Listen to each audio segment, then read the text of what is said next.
Breaking Jain news.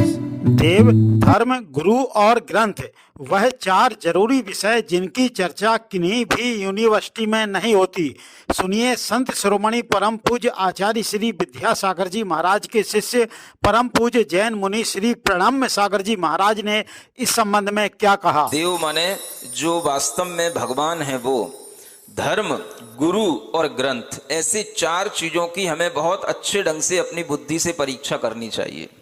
कौन सी चार चीजों की?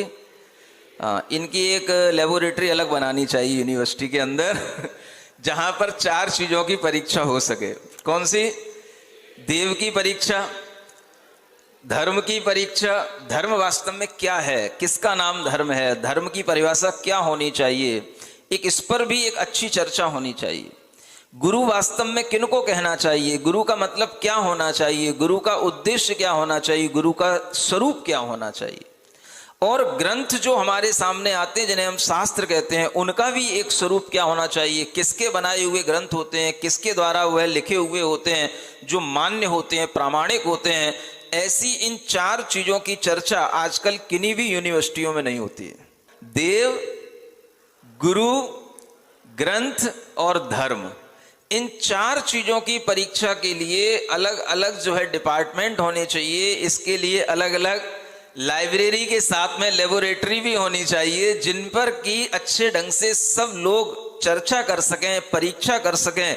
इस तरह के अगर यूनिवर्सिटियों में कोई नया कार्यक्रम होने लग जाए, नई नीति शिक्षा के तहत अगर वो कार्यक्रम नहीं भी होता है तो कोई बात नहीं, लेकिन प्राइवेट यूनिवर्सिटियां अगर अपने अपने ढंग से इस तरह के कोर्स अलग अलग रूप में बना लें तो एक नया जो है, एक कहना चाहिए शिक्षा के विस्तार में नया सोपान खड़ा हो सकता है, बिना किसी आग्रह के। ये नहीं कि हम इस समाज के हैं, कि हम इस समुदाय के हैं, ऐसा कोई आग्रह नहीं। आप बिना किसी आग्रह के सबके इतिहास को देखें, सबके ओरिजिन को देखें कि कौन कहां से ओरिजिनेट हुआ है, कितने टाइम पहले कौन सी चीज ओरिजिनेट हुई है। ये चीजें समझ करके और किसका कितना विस्तार है, कितनी किसकी वास्ट नॉलेज है, ये सब चीजें देख करके आप किसी भी चीज का परीक्षण करने का एक बहुत अच्छा मानक तैयार कर सकते हैं। लेकिन संसार में ये चार ही ऐसे रत्न हैं जिनके पारखी जितने ज्यादा होंगे, इस संसार में सही चीजें उतनी ही ज्यादा सबके सामने आएंगी। इस तरीके की चीजें अगर हम इंप्लीमेंट करते हैं तो कुछ हटके जो बात होती है ना, जरा हटके, शिक्षा के क्षेत्र में भी जरा हटके अगर हम कुछ करने का प्रयास करेंगे तो इस तरीके की चीजें हमारे सामने आएंगी, तो अपने आप लोगों के सामने सही और गलत का निर्णय होने लगेगा। आपको लगने लगेगी हम जिस दुनिया के बारे में जानते हैं बहुत छोटी दुनिया